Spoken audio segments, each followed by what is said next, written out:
বাংলাদেশের ধর্মীয় সম্প্রীতির তথ্য জানতে মার্কিনীদের বাংলাদেশে আসার আমন্ত্রণ জানিয়েছেন প্রধান উপদেষ্টা অধ্যাপক ডক্টর মোহাম্মদ ইউনূস। তিনি বলেছেন, বাংলাদেশের সংখ্যালঘুদের উপর হামলা নিয়ে বিপুল পরিমাণ বিভ্রান্তিমূলক তথ্য ছড়ানো হয়েছে, যার কিছু অংশ যুক্তরাষ্ট্রেও পৌঁছেছে এবং এটি সংখ্যালঘু সম্প্রদায়ের মধ্যে উদ্বেগ সৃষ্টি করেছে।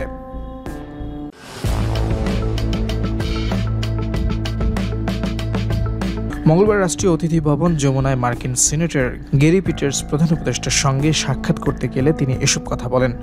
সাক্ষাতে প্রধান উপদেষ্টাকে সিনেটর পিটার্স জানান, তার নির্বাচনী এলাকায় বিশেষত ডেট্রয়েট শহরে বিপুল সংখ্যক বাংলাদেশি বংশোদ্ভূত মানুষ বসবাস করেন।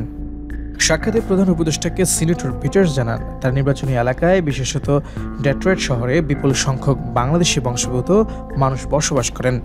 সম্প্রতি সংখ্যালঘুদের উপর হামলার ঘটনায় তাদের মধ্যে উদ্বেগ রয়েছে বলে তিনি উল্লেখ করেন।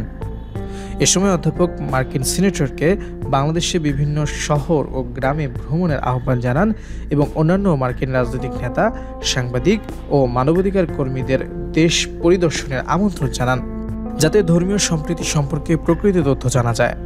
প্রধান উপদেষ্টা বলেন, আমরা আপনাদের সহযোগিতা চাই। দয়া করে আপনার বন্ধুদের বাংলাদেশে ভ্রমণের পরামর্শ দিন। এভাবে আমরা এসব বিভ্রান্তিমূলক প্রচারণার বিরুদ্ধে লড়াই করতে পারব। অধ্যাপক ইউনূস তার সরকারের প্রতিশ্রুতি পূর্ণ ব্যক্ত করে বলেন, জাতি, ধর্ম, বর্ণ, লিঙ্গ নির্বিশেষে প্রতিটি নাগরিকদের মানবাধিকার রক্ষা করা হবে। তিনি জানান, গত বছরের আগস্টে সরকার পরিবর্তনের পর সংখ্যালঘুদের, বিশেষ করে হিন্দুদের উপর হামলাগুলো রাজনৈতিক উদ্দেশ্য প্রণোদিত ছিল, ধর্মীয় কারণে নয়। তবে তার সরকার অপরাধীদের বিরুদ্ধে তাৎক্ষণিক ব্যবস্থা নিয়েছে।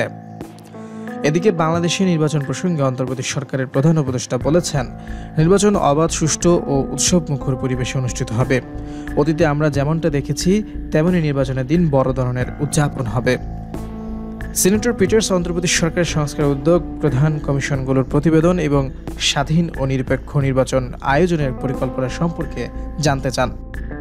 প্রধান উপদেষ্টা জানান, যদি রাজনৈতিক দলগুলো কম সংস্কারে সম্মত হন তাহলে সরকার ডিসেম্বরে নির্বাচন আয়োজন করবে। তবে দলগুলো যদি অন্তর্বর্তী সরকারের কাছ থেকে বড় ধরনের সংস্কার প্যাকেজ চায় তাহলে সাধারণ নির্বাচন কয়েক মাস পরে অনুষ্ঠিত হবে।